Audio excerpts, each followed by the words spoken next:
আসসালামু আলাইকুম।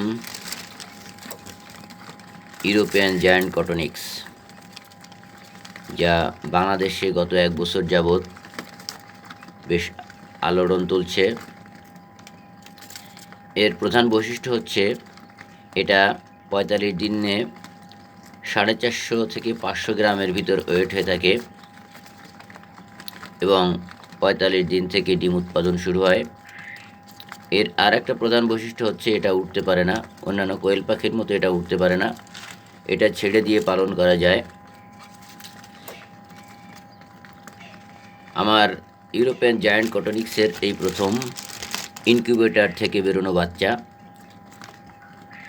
এরপর থেকেই প্রত্যেক সপ্তাহে আমার এই ইউরোপিয়ান জায়ান্ট কটনিক্সের বাচ্চা হ্যাচিং হতে থাকবে। আপনারা যদি কেউ আগ্রহ প্রকাশ করেন এই বিষয়ে জানতে বা এই সমস্ত বাচ্চা নিতে ইচ্ছুক হয়ে থাকেন কেউ, তাহলে আমার ডেসক্রিপশান বক্সে নাম্বার দেওয়া থাকবে।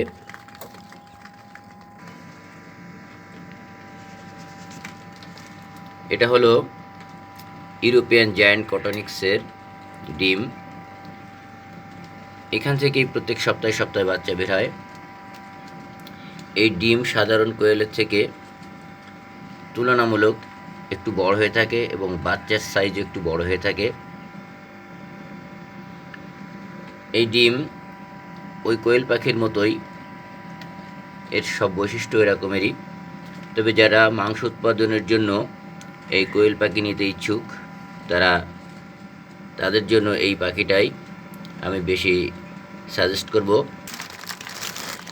যেহেতু অন্যান্য কোয়েল পাখি আকারে ছোট, এটা মাংসের জন্য উপযুক্ত না, কিন্তু এর একটা কোয়েল পাখি যেমন বড় তেমন ওয়েট।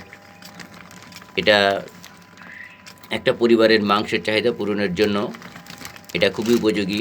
বিশেষ করে যারা মুরগির মাংস খেয়ে থাকেন, মুরগির মাংসতে প্রচুর পরিমাণে অ্যান্টিবায়োটিক বা অন্যান্য ওষুধ দেওয়া থাকে, তার তুলনায় এই কোয়েল পাখির মাংসটা অত্যন্ত ভালো, কারণ এতে কোনো অ্যান্টিবায়োটিকের প্রয়োজন হয় না। এতে যে সমস্ত ওষুধ দেওয়া হয় তা প্রধানত সাপ্লিমেন্ট অর্থাৎ ভিটামিন জাতীয় ওষুধ প্রয়োগ করা থাকে। তাই আপনারা স্বাস্থ্য ঝুঁকি ছাড়াই এই কোয়েল পাখির মাংসটা খেতে পারেন। পরিবারে এই মাংসের চাহিদা পূরণের জন্য আপনারা এটা ব্যবহার করতে পারেন এবং এই ডিমটা আপনারা বাড়িতেই ছোটোখাটো ইনকিউবেটর দিয়ে বাচ্চাগুলো বের করতে পারবেন, যা আপনাদের পরিবারে সারা বছর মাংসের চাহিদা পূরণ করতে পারে। ধন্যবাদ সবাইকে। আপনারা আমার চ্যানেলটি জনস্বার্থে সাবস্ক্রাইব করবেন, শেয়ার করবেন এবং কমেন্ট করে আপনাদের যদি কোনো কিছু জানার থাকে তাহলে আপনারা প্রশ্ন করতে পারেন বা আমাকে আপনাদের মতামত জানাতে পারেন। ডেসক্রিপশন বক্সে আমার নাম্বার দেওয়া থাকবে, আপনারা চাইলে যোগাযোগ করতে পারেন। ধন্যবাদ সবাইকে।